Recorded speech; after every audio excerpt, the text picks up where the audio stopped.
berusia paling rendah 40 tahun atau pernah sedang menduduki jabatan yang dipilih melalui pemilihan umum termasuk pemilihan kepala daerah. Memerintahkan pemuatan putusan ini dalam Berita Negara Republik Indonesia sebagaimana mestinya. Kalau keputusan MK ya tanya MK.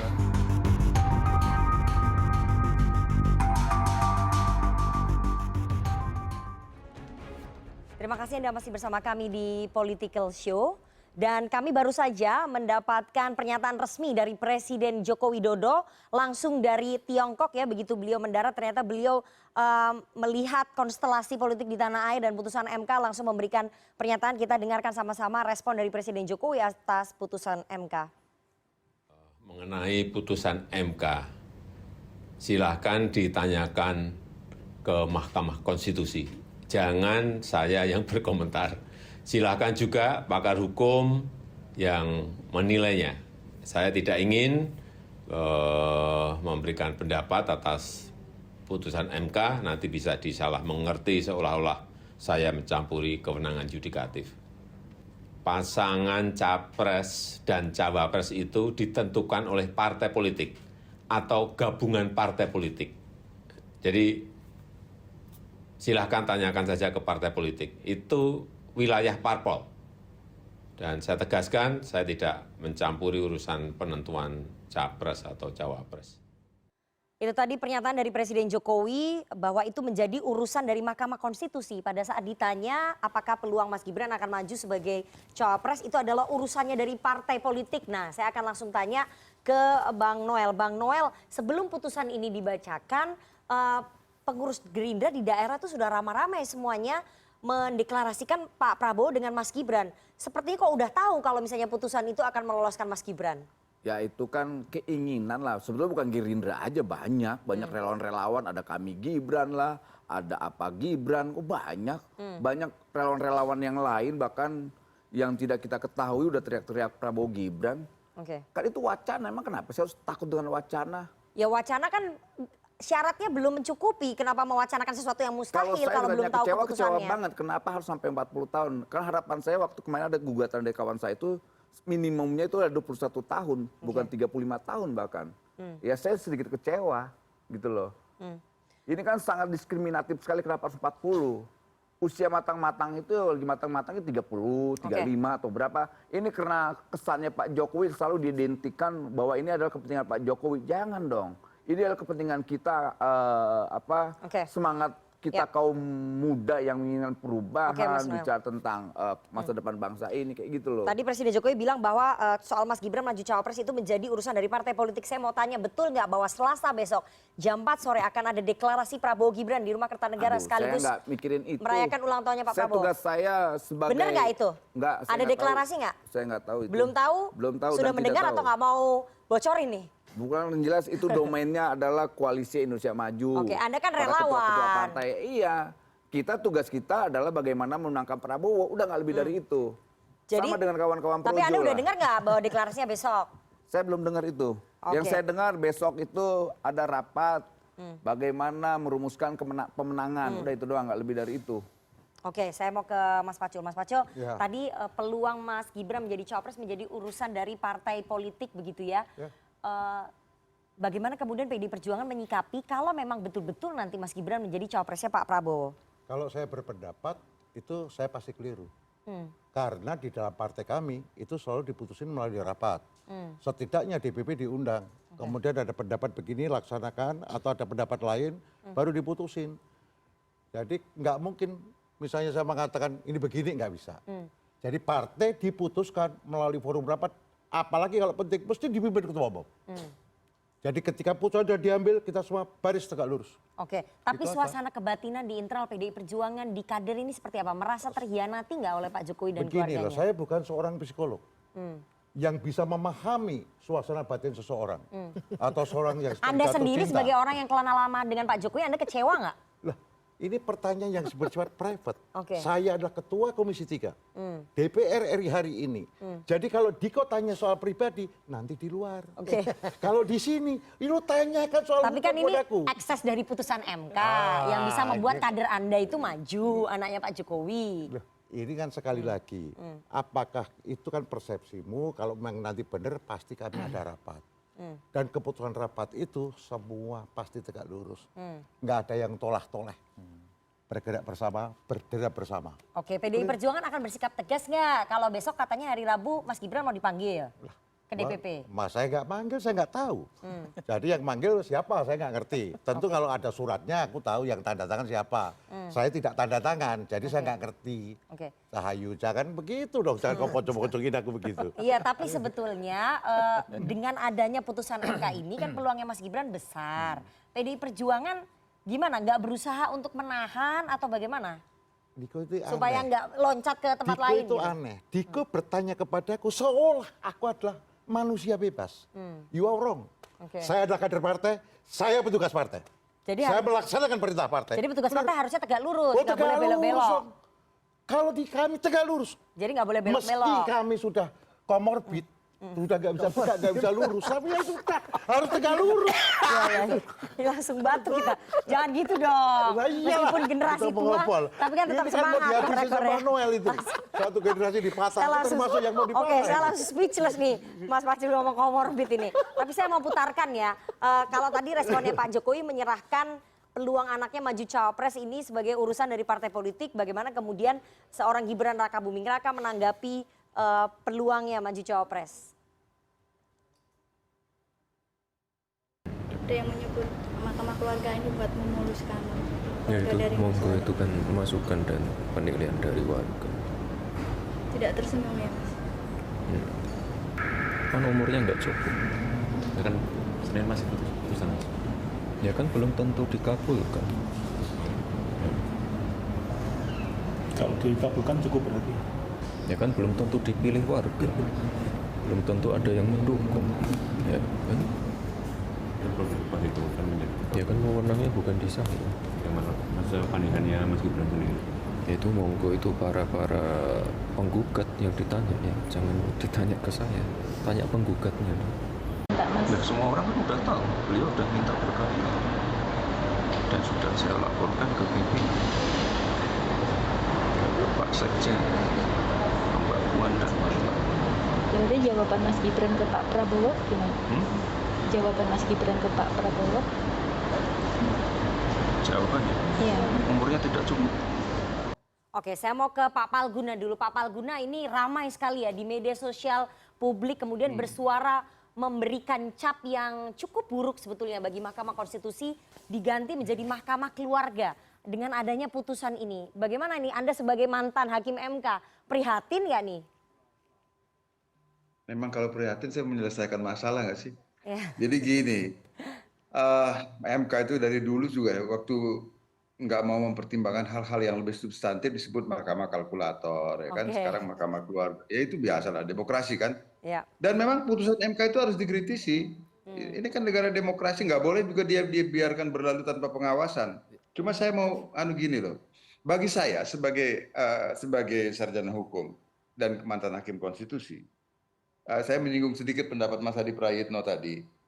Bahkan jika ini diberlakukan 2029, putusan MK ini bermasalah buat saya.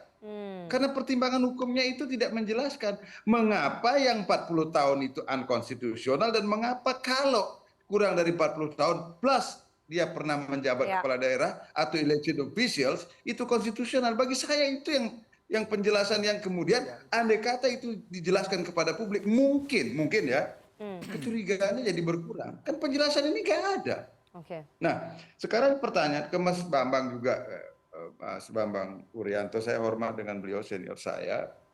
Jadi gini, kalau soal putusan Mahkamah Konstitusi itu suka atau tidak, itu pasal 47 undang-undang yang DPR dan pemerintah juga bikin itu, undang-undang Mahkamah Konstitusi, mengatakan bahwa putusan Mahkamah Konstitusi itu mengikat, mempunyai kekuatan hukum mengikat setelah selesai diucapkan dalam sidang pleno yang terbuka untuk umum. Jadi kalau itu no question lah. Nah, bahwa ada persoalan kemudian Mahkamah Konstitusinya dianggap offside, Nah, itu persoalan lain. Itu yang saya persoalkan juga gitu loh. Tapi kalau soal kapan dia mulai berlaku mengikatnya itu sudah jelas.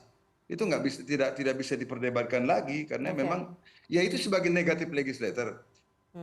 DPR dan presiden adalah positif legislator, dia bisa membuat undang-undang, tapi kalau keliru dia bikin undang-undang yang melanggar konstitusi, dicoret oleh Mahkamah Konstitusi, dia negatif legislator. Nah, sekarang yang jadi bermasalah kan pertimbangan hukum dari negatif legislator ini. Yang Mas Bambang tadi bilang itu lewat dari kewenangan, saya mengatakan itu juga sesungguhnya merupakan legal policy yang nggak boleh dimasuki oleh Mahkamah Konstitusi. Nah, pertanyaannya sekarang pelesetan tentang Mahkamah Keluarga itu, yaitu Mas Adi Prayitno punya porsi, bukan saya. Kalau saya sih mempersoalkan ratio desidendi putusannya.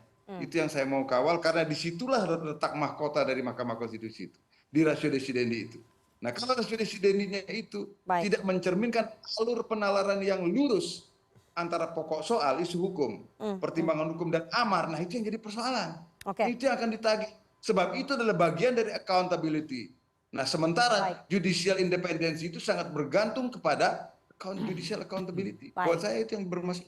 Baik, ini soal Mahkamah Keluarga, saya langsung tanya ke Mas Adi Prayitno. Mas Adi Prayitno, apakah kemudian putusan MK yang membuat ini geger di media sosial menjadikan Mahkamah Konstitusi menjadi Mahkamah Keluarga, dan orkestrasi dari putusan ini memang orkestrasi intervensi dari Pak Jokowi, Anda lihat? Ya, kita kan nggak punya akses langsung ke para elit-elit ini, ke Pak Hakim Konstitusi, Ketua MK, apalagi ke Presiden.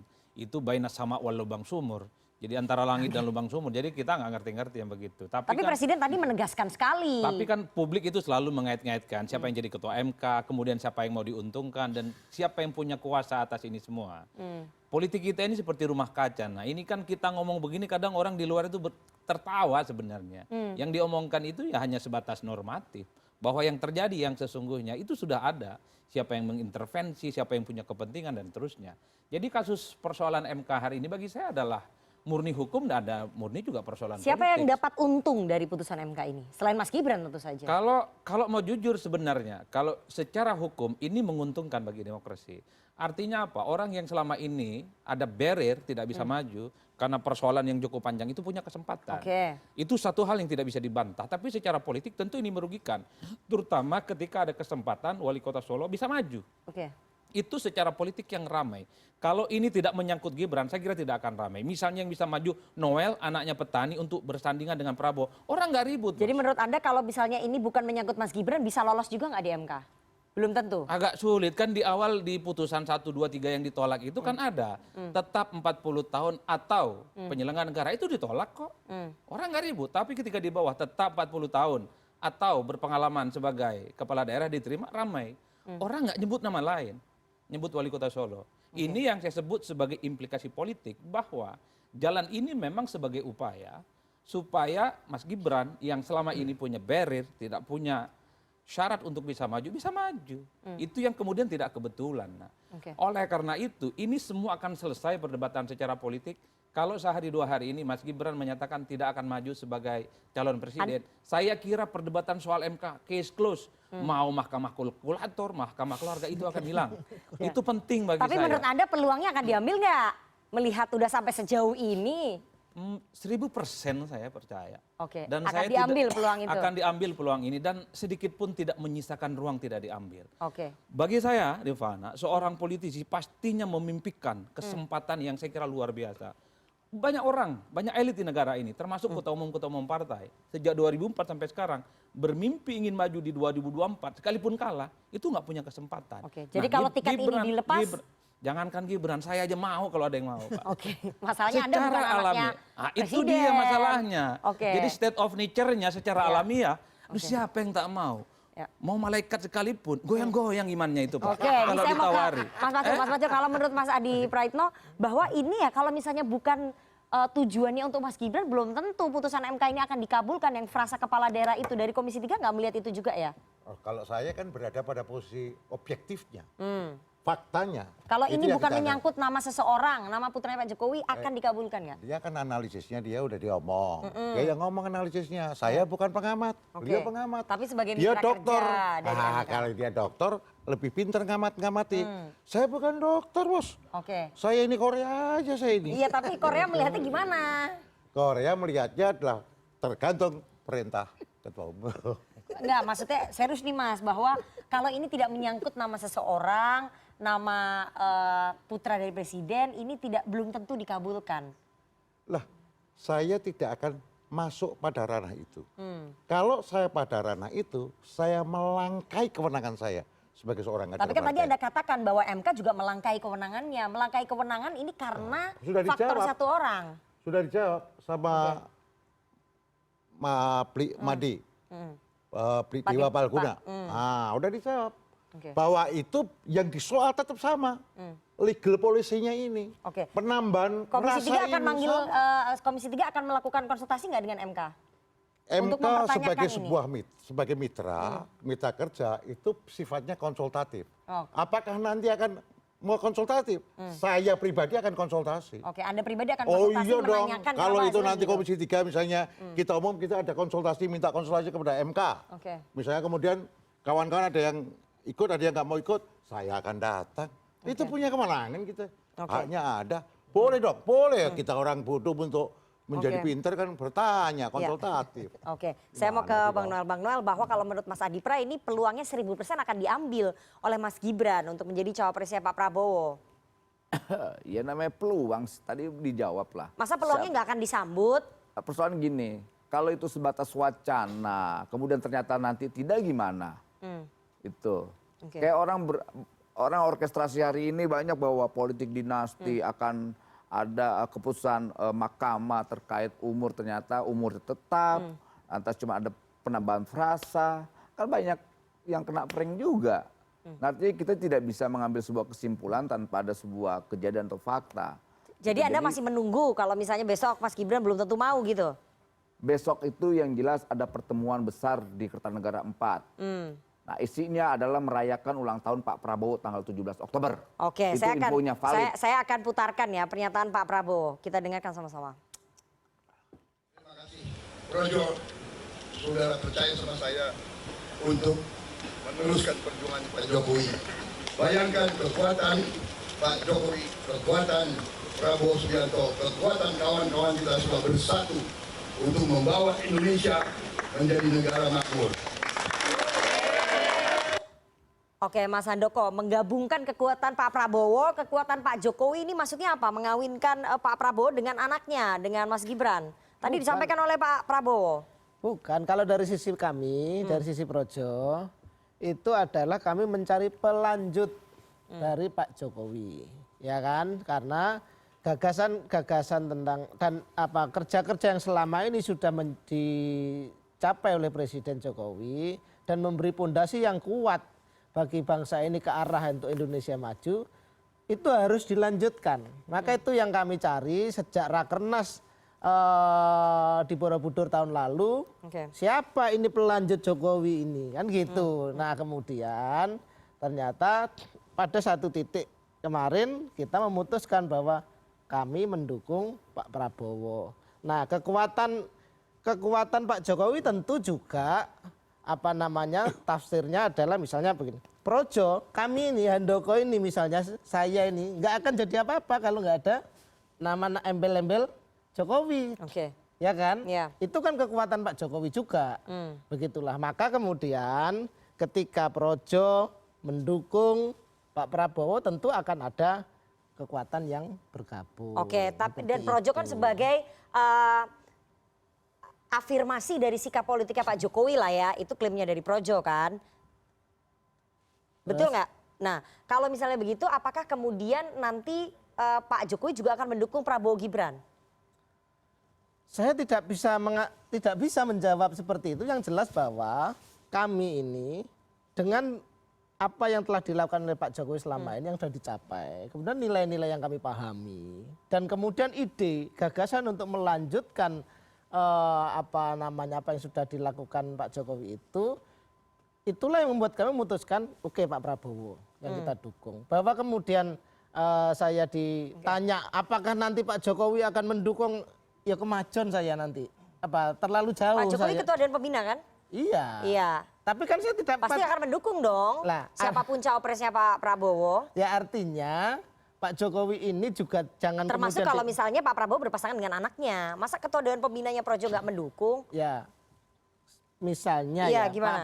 Pak Jokowi ini kan juga pada posisi yang juga masih presiden, kalau masih harus menjaga situasi bahwa dia ini adalah presiden milik semua rakyat Indonesia, ya kan? Terus kemudian saya ditanya, apakah Pak Jokowi akan mendukung seperti itu? Itulah yang saya pikir. Tapi sebagai terlalu ketua Dewan jauh, Pembina Projo, Pak Jokowi gitu. akan mendukung dong. Kalau pasti. itu bacalah sebagai sebuah sikap organisasi, gitu loh. Jangan kemudian kalau sendiri-sendiri gimana, Budi Ari sendiri, Handoko sendiri, ini Oke. kan repot. Oke. Iya toh? Iya, Gitu saya mau loh. ke Mas Noel lagi. Mas Noel, tapi kalau misalnya menggabungkan Pak Prabowo dengan Mas Gibran, apakah kemudian Gerindra tidak khawatir ini ada cap politik dinasti begitu? Akan sangat sulit menghilangkan cap politik dinasti terhadap pasangan ini. Enggak, definisi politik dinasti gimana dulu. Selesai dulu soal itu. Politik dinasti itu kan konsep kerajaan. Nah ini republik. Dia ditaruh misalnya pun itu terjadi misalnya Prabowo Gibran. Mekanismenya lewat tetap pemilu. Loh kalau rakyat nggak suka ya tinggal nggak milih. Kan Pak Jokowi tetap Gitu masih loh. berkuasa, kecuali Pak Jokowi sudah tidak menjadi presiden, Mas Gini, Gibran maju. gini. Orang tidak akan Ada mencap nggak politik dinasti. Nanti nih ya 2024 semua pemilih itu dipaksakan dengan senjata untuk memilih Mas Gibran dan Prabowo. Kalau itu ada saya undur diri. Nggak mungkin semua mekanismenya bebas kok terbuka. Putusan MK ini dicurigai publik, jadi publik akan Ya meragukan semua juga nanti pesta republik ini juga demokrasi dasarnya pemilu. dicuriga terus. Langkah-langkahnya siapapun melangkah dicurigain kok. Ya. Curigain A, curigain B, kapan bangsa ini mau maju ke depan, mau ngeliat masa depannya. Kalau terus curiga. Karena gini, orientasinya hanya bicara tentang kekuasaan. Tidak bicara tentang nilai. Ya itu menjadi problem. Setiap ada langkah-langkah politik apapun, ya curiga dasarnya. Terus curiga.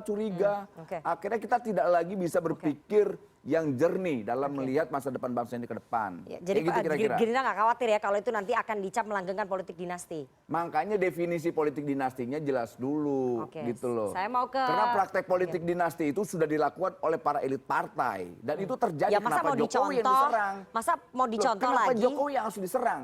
Kenapa mereka nggak mampu? Saya tahu yang mau orkestrasi ini kawan-kawan saya semua. Yang teriak-teriak politik dinasti, Siapa? politik dinasti. Ya saya nggak mau nyebut lah. Teman saya udah tahu saya. Oke, Gitu. tapi ini masyarakat biasa juga banyak yang menyebut, media juga menyebut Loh, politik bayangkan dinasti. orkestrasi ini sampai dibikin spanduk-spanduk, sampai di beberapa podcast-podcast, media semua kita lihat, udah kita tahu pemainnya Oke. yang main orkestrasi ini kita tahu. Dulu mantan pendukungnya Pak Jokowi gitu.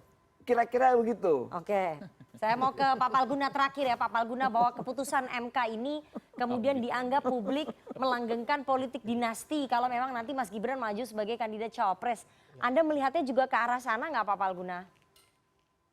Persoalan dari kewenangan MK yang harus dipahami itu adalah begini. Kita itu menguji norma yang bersifat umum loh. Bahwa yang mengajukan itu adalah perorangan, iya.